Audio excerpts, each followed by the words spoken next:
বিসমিল্লাহির রহমানির রহিম। আসসালামু আলাইকুম। সুধী দর্শকবৃন্দ, সিরাতের উপর আলোচনা হচ্ছে। ইনশাআল্লাহ সিরাতের এই ধারাবাহিকতা থাকবে। আমার সাথে বরাবর মতো আমার অতিথি, আপনাদের প্রিয় মুখ হোসেন আজহারি,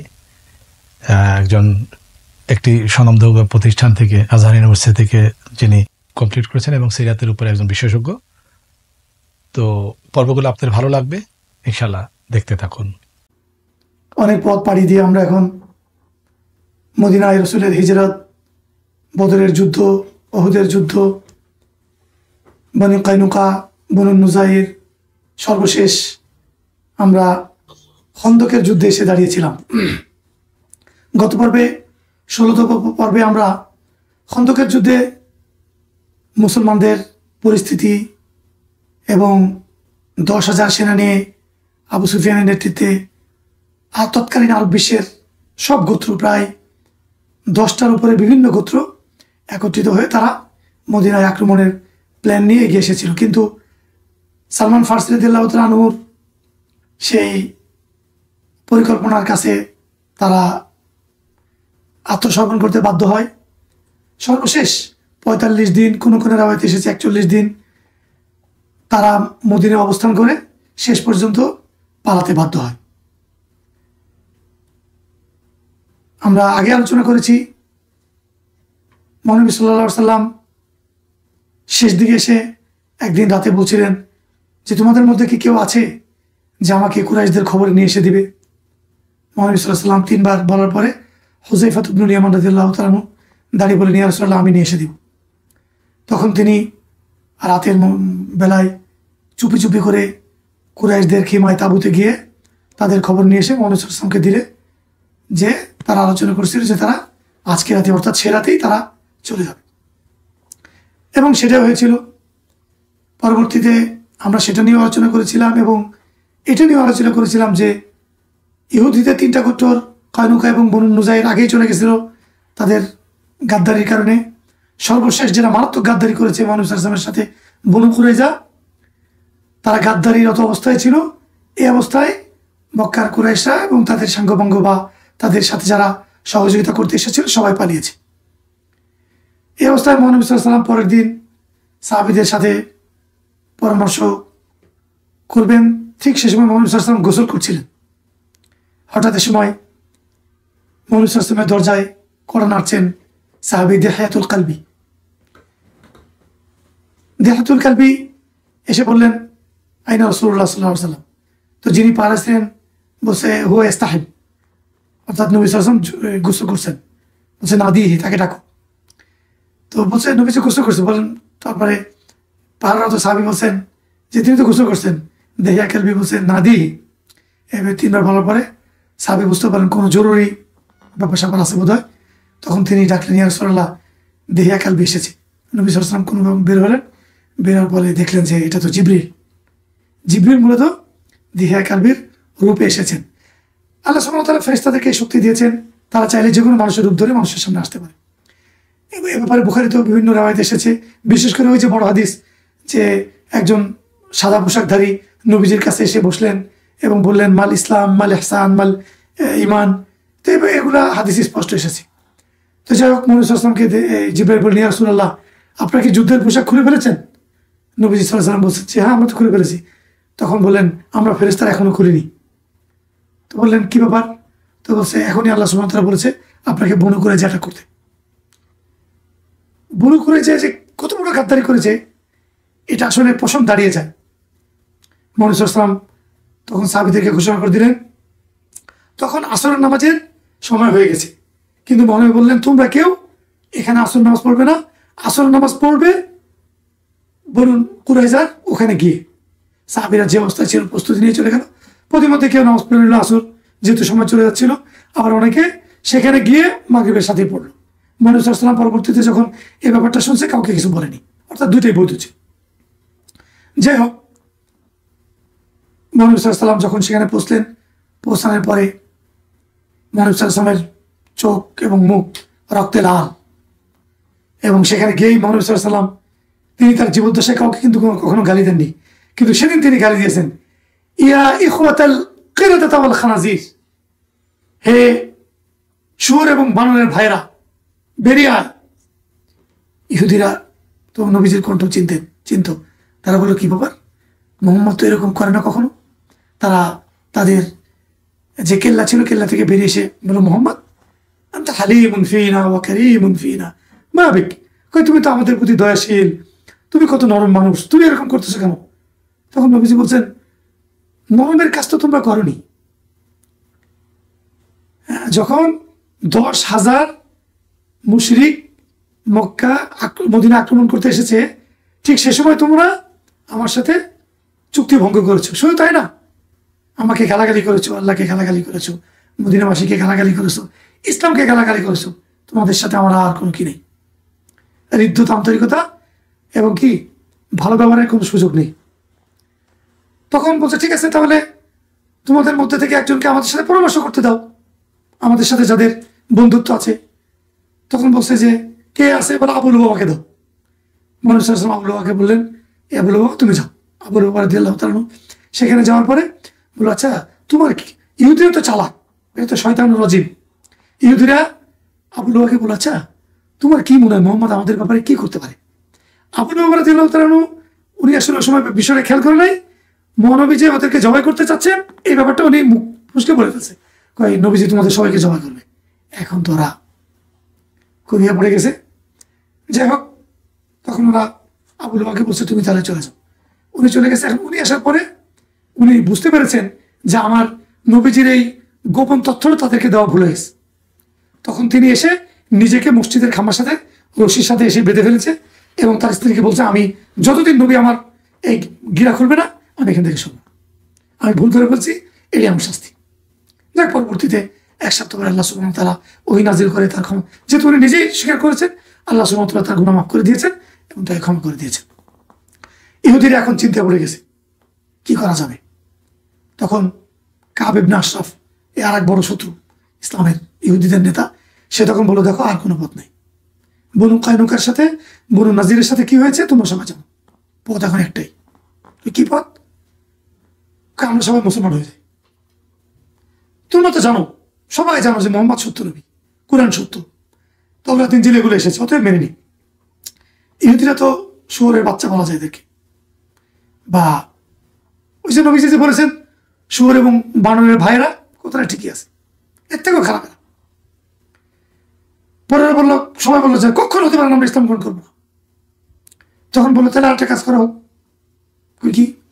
আমরা আমাদের সব মহিলা এবং বাচ্চাদেরকে মেরে ফেলবো, নিজেরাই মেরে আমরা যারা 700 পুরুষ আছি আমরা যুদ্ধ করবো। আমরা যদি জিতে যাই তাহলে আমরা পরবর্তী আবার বিয়ে করে নেব অন্য জায়গা থেকে ইহুদি, আর যদি হেরে যাই গেলাম। চিন্তা করেন কত বড়, মানে কত বড় খারাপ জাতি। আমাদের বাংলাদেশেও একটা গ্রুপ এরকম আছে, আমি নাম বলছি না, যারা ক্ষমতার জন্য নিজের সন্তান ভাই বোন সব মারতে পারে।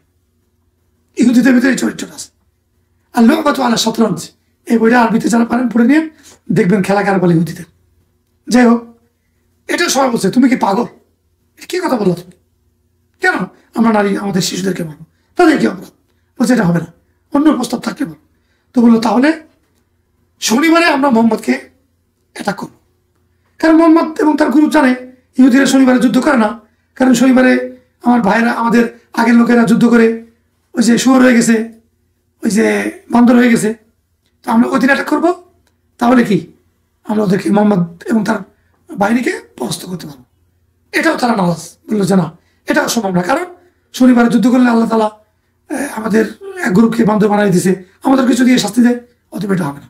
তখন কাব ইবনে আশরাফ বললো, তোরা সব বোকা, তোরা সব পাগল, তোদের ভিতরে জিদ্দিয়াত নেই, কোনো কিছু করতে গেলে এত কিছু চিন্তা করতে হয় না, হুটহাট সিদ্ধান্ত নিতে হয়। এখন তোমাদের সামনে আর কোনো পথ নেই। যাক, ওখান থেকে 2-1 লোক চলে আসলো। একজন হলো জুবাইর নামে একজন চলে আসলো। আয়সা মুহাম্মদ সাল্লাল্লাহু আলাইহি ওয়াসাল্লামের পাড়ায় যিনি ছিলেন, বললো আমাকে তোমাদের নবীর সাথে দেখা করতে দাও। বলছে না, হবে না, বলে আমি তোমাদের ভালো চাই, আমাকে দেখা করতে দাও। ইহুদিদের ভিতরে এখন দ্বন্দ্ব শুরু হয়ে গেছে। তো সে গিয়ে বললো, তার নাম ছিল জুবাইর, গিয়ে বলে, ইয়া রাসূলুল্লাহ, আপনার এই চুক্তি ভঙ্গের মধ্যে আমি কিন্তু ছিলাম না, বিশ্বাস করেন আমি এর মধ্যে নেই, আমি সবাইকে মানা করছিলাম। মুহাম্মদ সাল্লাল্লাহু আলাইহি ওয়াসাল্লাম চিন্তা করছেন, এই সময় জিবরিল ওই নিয়ে আসছে যে হ্যাঁ এই লোক সত্য কথা বলতেছে। মুহাম্মদ সাল্লাল্লাহু আলাইহি ওয়াসাল্লাম তাকে ছেড়ে দিলেন। একটু পরে এক মহিলা সাহাবী আসলে বললেন, ইয়া রাসূলুল্লাহ, রুফা বলছে তাকে ছেড়ে দিলে সে ইসলাম গ্রহণ করবে, তাকে ছেড়ে দেন। নবী সাল্লাল্লাহু আলাইহি ওয়াসাল্লাম তাকে ছেড়ে দিলেন। আরেকজন জুবাইর, সে এসে বলল যে একজন সাহাবীকে বলছে যে তোমার কি মনে পড়ে অমুক দিন আমি তোমাকে একটা বিপদ থেকে মুক্ত করেছিলাম? তো বলছে হ্যাঁ। তাহলে আমি আজকে মুক্ত করো। তোকে বলে ইয়া রাসূলুল্লাহ জুবাইরকে মুক্ত করে দেন, সে একদিন আমাকে উপকার করেছে। বলো ঠিক আছে মুক্ত। জুবাইর বললো না, আমাকে মুক্ত করলে হবে না, আমার বউ বাচ্চা এবং আমার সন্তানদেরকেও কি ছেড়ে দিতে হবে। নবী সাল্লাল্লাহু আলাইহি ওয়াসাল্লামের কাছে গিয়ে সাহাবায়ে কেরাম বললেন যে রাসূলুল্লাহ ও তোর স্ত্রী সন্তান এবং মাল নিয়ে যায়। বলো ঠিক আছে, তাকে মুক্ত করে দাও। এরপরে কত বড় শয়তান দেখেন, নিজের জন্য নিয়ে টান, সে আবার নেতা নিয়ে টান দেয়। সে বলছে তাহলে আমাদের নেতার কি হবে? কত নেতা জবাই হবে, কয় তাহলে আমাকে জবাই করো। আর কোনো কথা নেই। নবীজির কাছে গিয়ে বলেন, নবীজি বলছে বহুত বেড়ে গেছে, বাস কোনো কথা নেই, তাকে হত্যা করা হবে। তো যারা মূলত আসলে ইসলাম কি জানেন, শান্তি। তো ইসলাম এর সাথে যে কিছু বেইমানি করবে না, স্বাভাবিকভাবে চলবে। ইসলাম কাউকে কোনো সময় ধর্মের ব্যাপারে বাধ্য করে না। এককভাবে ইসলাম কখনো ধর্মের ব্যাপারে বাধ্য করে না, ইসলামের এটা শান না। যার কারণে কুল ইয়া আইয়ুহাল কাফিরুন লা আ'বুদু মা তা'বুদুন ওয়া লা আনতুম আ'বিদুনা মা আ'বুদু ওয়া লা আনা আ'বিদু মা আ'বুদতুম। এই যে সূরাটা, এটা এককভাবে তুমি তোমার ইবাদত করো, আমি আমার ইবাদত করি। হ্যাঁ, আমাকে তোমার ইবাদত করতে বাধ্য করো না, আমি তোমাকে বাধ্য করবো না। কিন্তু রাষ্ট্রীয়ভাবে ইসলাম পৃথিবীতে থাকতেই হবে। ইসলাম রাষ্ট্রীয়ভাবে পৃথিবীর প্রত্যেকটা দেশে, যতদিন না পৃথিবীর প্রত্যেকটা দেশে ইসলাম কায়েম না হবে ততদিন জিহাদ চলবে। এটাই ইসলামের বিধান। যাই হোক, তো পরবর্তীতে তাকে ইয়ে করা হলো যে না, তাকে জবাই করা হবে। তাহলে এখন তারা এদিকে মুনাফিক আব্দুল্লাহ ইবনে উবাই ইবনে সালুল, এ তো শয়তানের দাদা, মুনাফিকের বাচ্চা, এ তখন এসে বলল ইয়া রাসূলুল্লাহ আহসিনু বিল মাওয়ারিনা, যে আমাদের যারা বন্দী তাদের সাথে আমাদের চুক্তি আছে, তাদেরকে একটু ভালো ব্যবহার করেন। তো মুহাম্মদ সাল্লাল্লাহু আলাইহি ওয়াসাল্লামের একটাই সিদ্ধান্ত ছিল যে পুরুষ যারা আছে 700 কোনো ক্ষমা নেই, আর জবাই হবে সব। মুহাম্মদ সাল্লাল্লাহু আলাইহি ওয়াসাল্লাম অত্যন্ত দয়ালু, কিন্তু গাদ্দারির যে ফল এটা তাদেরকে পাইতে হবে। তখন মুহাম্মদ সাল্লাল্লাহু আলাইহি ওয়াসাল্লাম চিন্তা করছেন যে না, অন্য একটা ব্যবস্থা করতে হবে। তখন তিনি বলেন, আচ্ছা তোমরা সাদ ইবনে মুআযের ব্যাপারে কি বল?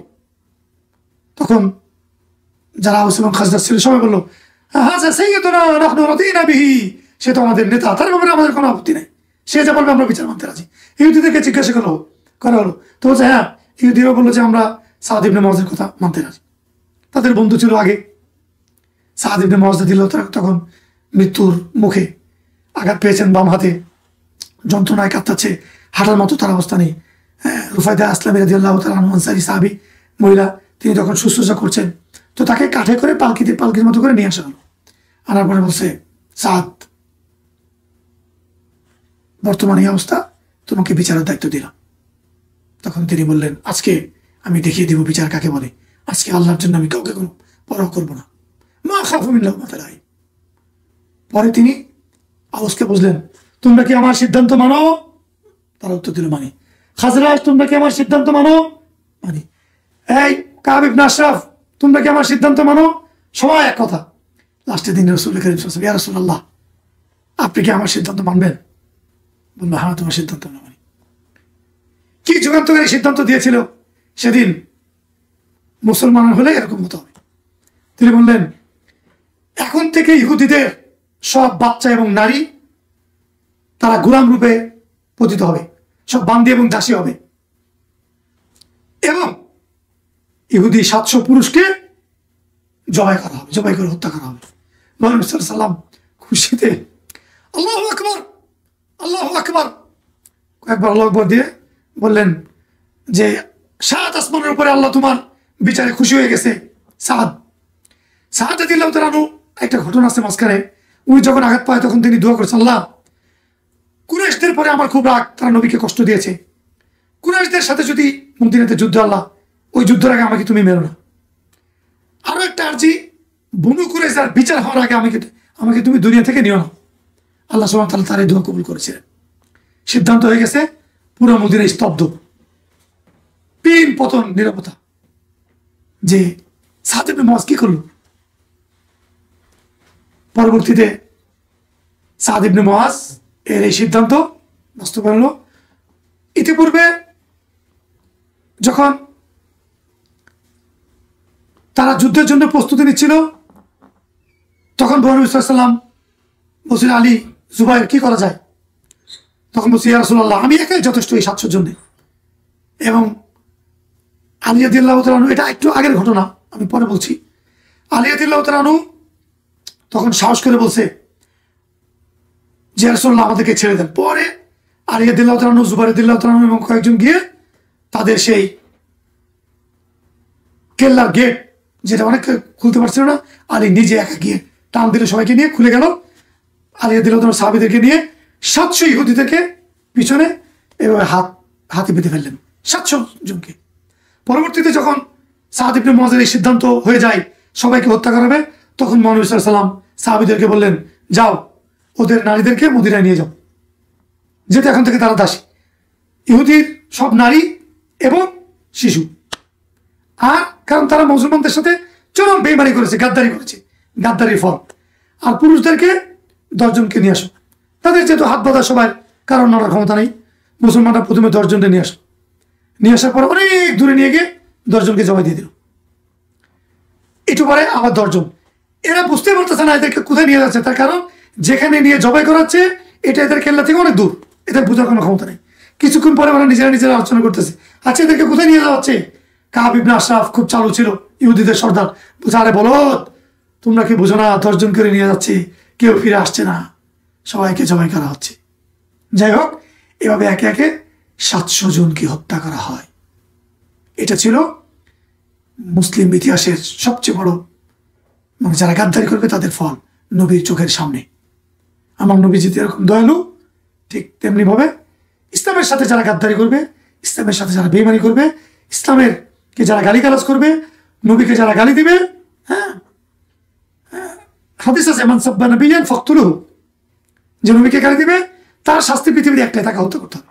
সে যে হোক, সে যদি কালিমাও পড়ে যে লা ইলাহা ইল্লাল্লাহ মুহাম্মাদুর রাসূলুল্লাহ, এরপরেও নবীজিকে গালি দেয়, সাথে সাথে হত্যা। কোনো দেশান্তর নেই। নবীজিকে গালি দিছে, শাস্তি একটাই, তাকে দ্বিখণ্ডিত করে দিতে হবে, বাস। ইসলামিক রাষ্ট্র থাকুক বা না থাকুক, এটা ইসলামী রাষ্ট্রের সাথে কিছু যায় আসে না। যাই হোক, শেষ হয়ে গেল বনু কুরাইজার লম্ফজম্প।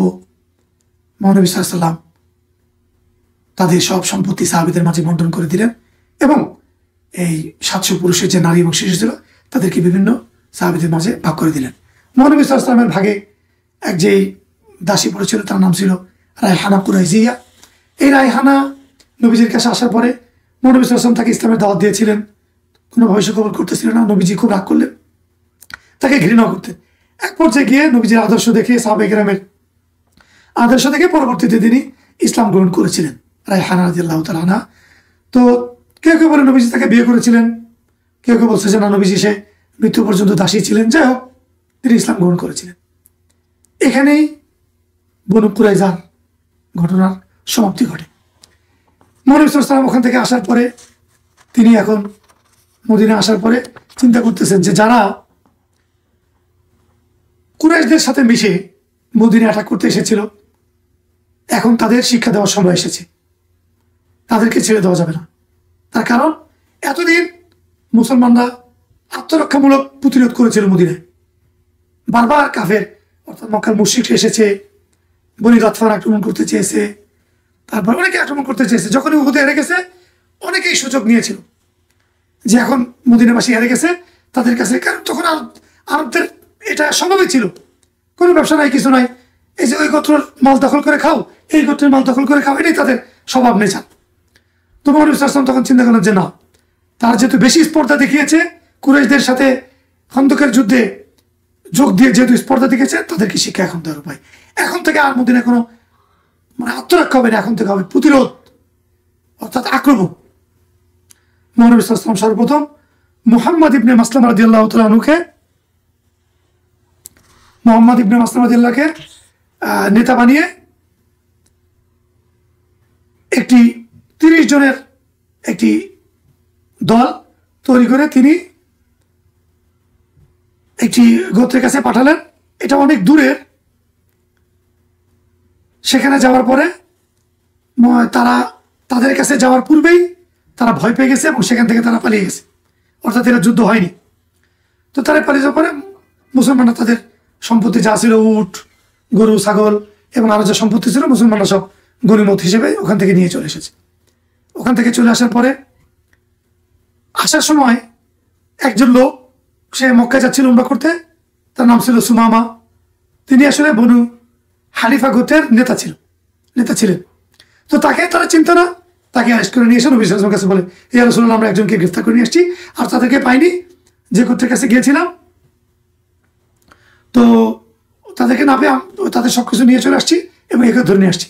তো নবী সাল্লাল্লাহু আলাইহি ওয়াসাল্লাম, সম্ভবত বনু আসাদ গোত্র, আমার যতটুকু মনে পড়ে, ওই বনু আসাদ গোত্র তারা পালিয়েছে, আসাদ ইবনে কিলাব, এবং তাদের সম্পত্তি নিয়ে আসছি। আসার সময় এই লোকটা আমরা প্রতিমধ্যে পাইছি, তাকে গ্রেফতার করে নিয়ে আসছি। নবী সাল্লাল্লাহু আলাইহি ওয়াসাল্লাম বলছেন, আচ্ছা তোমরা কি একে চিনো? বলছে না, আমরা তো চিনি না। বলছি, তো আরব, তৎকালীন আরব বিশ্বের সবচেয়ে বড় গোত্রের নেতা এবং তারা অনেক সম্পদশালী, অনেক শক্তিশালী, 1 লাখের উপরে তাদের সৈন্য, তুমি একে ধরে নিয়ে আসছো। যাই হোক, নবী সাল্লাল্লাহু আলাইহি ওয়াসাল্লাম তাকে বললে, ঠিক আছে, তাকে বন্দি করে রাখো এবং স্বাভাবিকভাবে রাখো এবং তার সাথে তোমরা সবাই খুব ভালো ব্যবহার করো, তাকে কোনো কষ্ট দিও না। তো সে থাকতে লাগলো বন্দি। সাহাবায়ে কেরাম সবাই তার সাথে খুব ভালো ব্যবহার করছে, তাকে দুধ দিচ্ছে, খেজুর দিচ্ছে, খাবার দিচ্ছে, খুব হাসি খুশি ভালো ব্যবহার করতেছে। নবী সাল্লাল্লাহু আলাইহি ওয়াসাল্লাম 5 ওয়াক্ত নামাজে তাকে জিজ্ঞেস করতেন, হ্যাঁ, যে ইয়া সুমামা, হাল মিন জাদিদ, হাল ফি তাগয়ির, হাল ফি খাবার, হ্যাঁ সুমামা, কোনো খবর আছে, কোনো নতুন সব কিছু? উনি সুমামা বারবার একটি কথা বলতো, মোহাম্মদ আমাকে ছেড়ে দাও, তা না হলে কিন্তু আমার গোত্রীয় লোকেরা জানতে পারলে তোমাকে অনেক ইয়ে করবে, তোমার টাকা লাগবে, আমি টাকা দিয়ে দিচ্ছি। নবীজির কথা শুনতেন, চলে যেতেন। 3 দিন এভাবে গেছে। 3 দিন পরে মুহাম্মদ সাল্লাল্লাহু আলাইহি ওয়াসাল্লাম সাহাবীদেরকে বললেন, একে ছেড়ে দাও। ছেড়ে দিলেন। সাহাবারা ছেড়ে দেওয়ার পরে সে মদিনা থেকে একটু দূরে চলে গেল, গিয়ে একটা জায়গায় গিয়ে গোসল করে এসে বলল, মোহাম্মদ, ইয়া রাসূলুল্লাহ, আমাকে মুসলমান বানান। ইন্নী আশহাদু আল্লা ইলাহা ইল্লাল্লাহ ওয়া আশহাদু আন্না মুহাম্মাদুর রাসূলুল্লাহ, আমি সাক্ষী দিচ্ছি আল্লাহ এক এবং আপনি আপনার রাসূল, মুহাম্মদ আল্লাহর রাসূল। আল্লাহু আকবার। তখন তিনি বললেন, ইয়া রাসূলুল্লাহ, আমি তো মুসলমান হলাম, আমি তো উমরা করার নিয়ত করছিলাম, এখন কি করবো? উমরা যাও তুমি উমরা করে আসো। এখানে একটা ইন্টারেস্টিং ঘটনা আছে।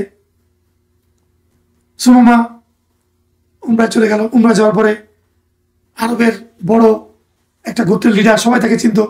আর এই বনু হানিফা গোত্রের মাধ্যমেই মূলত আটা, জব, এই সমস্ত খাবারগুলো মূলত বনু হানিফাই সাপ্লাই করতো কুরাইশকে।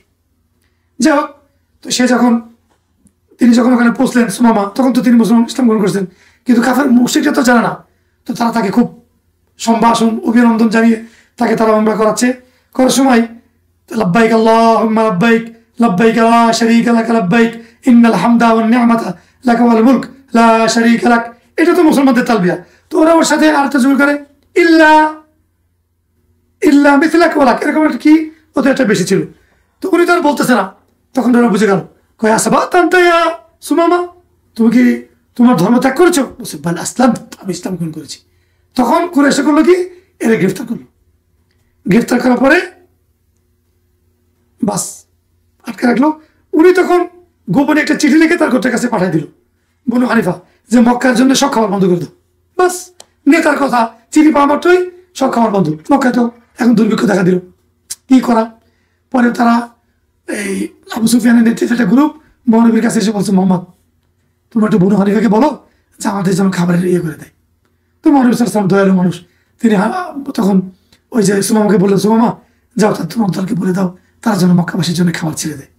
দেখেন, হ্যাঁ, খাবারের ব্যাপারে কিন্তু নবীজি কুরাইশকে আটকাচ্ছে না।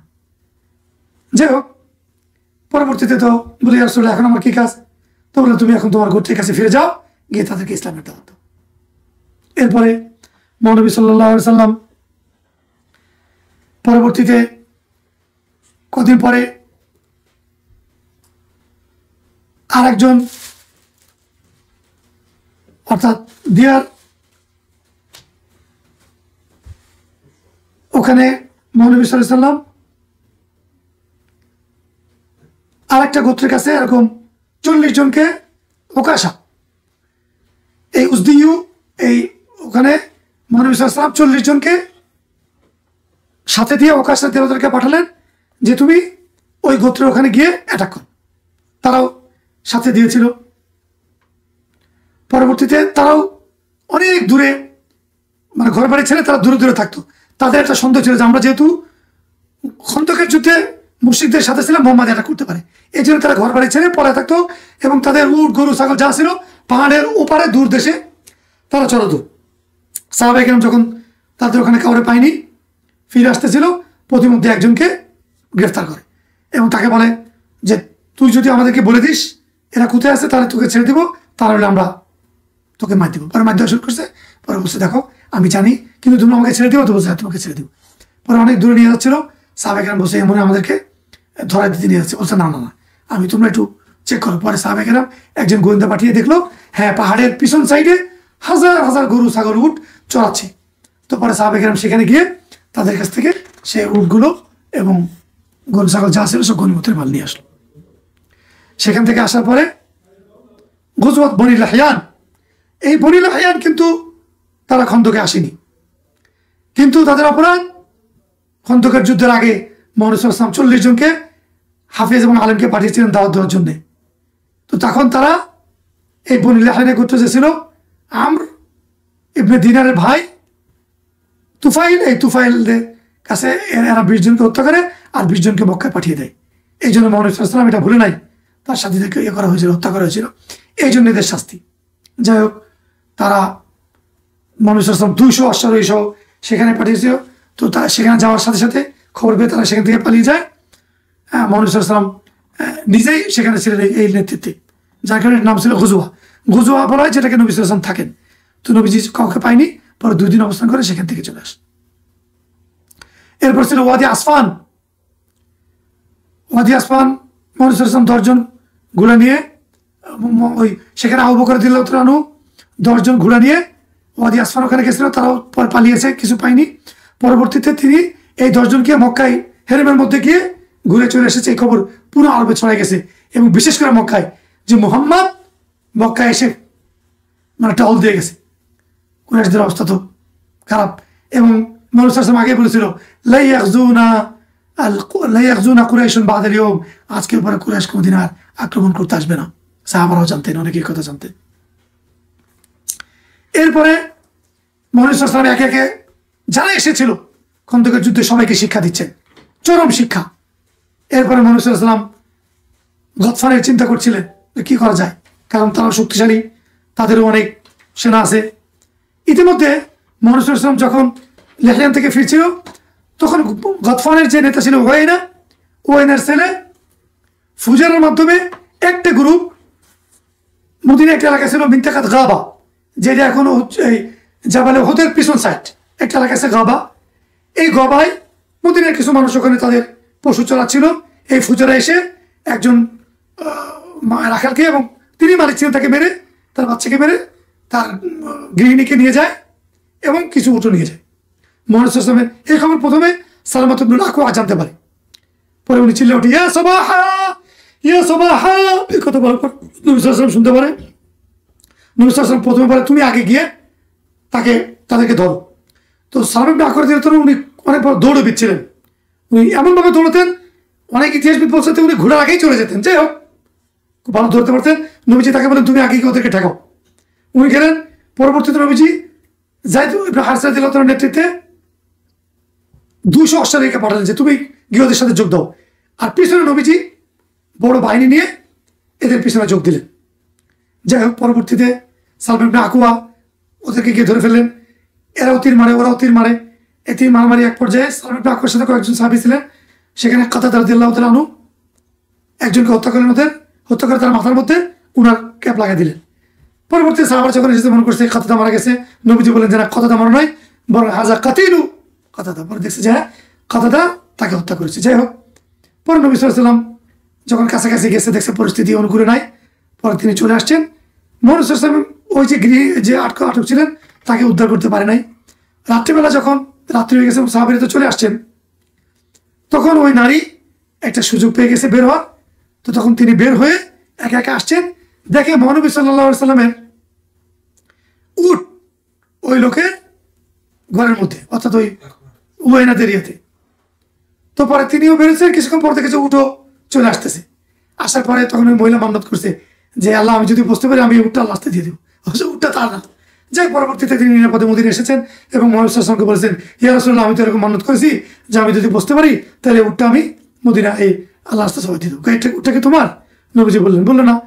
এই মান্যত হয়নি তোমার। হ্যাঁ, একজন যদি আরেক বলে যে আল্লাহ আমি যদি অংশ বসতে পারি আমার বন্ধুর গাড়িটা আমি মান্যত করতে পারি, তো হয় না। যাই হোক, ওখান থেকে ফিরে আসলেন। পরবর্তীতে নবীজি আর একটা জায়গায় সারিয়া পাঠালেন, বনু সালাবা। এখানেও মোহাম্মদ ইবনে মাসলামার নেতৃত্বে 10 জন সাহাবী পাঠালেন। কিন্তু এখানে এরা আগে থেকে লুকাইছিল, এমনভাবে লুকাইছিল সাহাবীরা বুঝতে পারে নাই। 9 জনকে হত্যা করে ফেলে। মাসলামা রাদিয়াল্লাহু তাআলা আহত হয় এবং আহত ওদের মাঝখানে পড়েছিলেন। তো উনিও রক্তাক্ত অবস্থায়, তো ওরা কাছে এসে মনে করছে মাসলামা মারা গেছে। পরবর্তীতে রাসূল করিম সাল্লাল্লাহু আলাইহি ওয়াসাল্লামের কাছে খবর আসার পরে তিনি এখানে উবাইদা রাদিয়াল্লাহু তাআলা আনহুকে, আবু উবাইদাকে পাঠালেন যে 40 জনকে দিয়ে তুমি খবর নাও, গিয়ে দেখে সাহাবীরা মনে এরকম অবস্থা। পরে তিনি আবার অ্যাটাক করার পরে ওই গোত্রকে পরাজিত করে তিনি তাদের গনিমত নিয়ে আসেন। এরপরে মুহাম্মদ সাল্লাল্লাহু আলাইহি ওয়াসাল্লাম আরেকটি গোত্রের কাছে পাঠালেন সারিয়া, সেটার নাম ছিল কবিরা জুবুম। সেখানে যায়েদ ইবনে হারসা রাদিয়াল্লাহু তাআলার নেতৃত্বে 700 জনকে পাঠিয়ে তাদের সব গনিমত নিয়ে আসে। সেখানে কোনো যুদ্ধ ঘটেনি, তারা ভয়তে পালিয়েছে। তো মুহাম্মদ সাল্লাল্লাহু আলাইহি ওয়াসাল্লাম যে এটা করতেছিলেন, কারণ এখানে একটা জিনিস বুঝতে হবে, তখন মদিনায় যখন মহানবী আসছেন তখন এখানে দাওয়াতের একজনকে যদি কেউ দাওয়াত দেয় নর্মালি, তাহলে দাওয়াত যে গ্রহণ করবে পরিস্থিতি এরকম ছিল না। অর্থাৎ যার শক্তি আছে তার কথা সবাই মানবে, শক্তি নাই তার কথা কেউ মানবে না। এই জন্য মুহাম্মদ সাল্লাল্লাহু আলাইহি ওয়াসাল্লাম যখন মক্কা থেকে মদিনা এসেছেন, তিনি প্রথমে ইসলামী রাষ্ট্র কায়েম করেছেন, দৌলা ইসলামিয়া। এবং এখানে এসে তিনি রাষ্ট্রীয় কিছু আইন পাশ করেছেন যে চুক্তি হবে মসজিদ নববীতে। তারপরে কেউ বাইরে থেকে আসলে মহানবীকে ইনফর্ম করতে হবে, কোনো অনুষ্ঠান হলে জানাতে হবে, সবকিছু বিষয়। এই যে একটা জিনিস, মদিনা যদি কেউ আসে অ্যাটাক করতে, তারা সবাই মিলে আমরা প্রতিরোধ করবো। অর্থাৎ রাষ্ট্রীয় একটা মদিনাকে তখন একটা ইসলামিক মিনি রাষ্ট্রে রূপান্তরিত করে মুহাম্মদ সাল্লাল্লাহু আলাইহি ওয়াসাল্লাম। এবং মুহাম্মদ সাল্লাল্লাহু আলাইহি ওয়াসাল্লাম দেখেছেন যে নর্মালি যেহেতু দাওয়াত দিলে কেউ আসবে না, অতএব এদেরকে যুদ্ধের মাধ্যমেই ব্যবস্থা করতে হবে।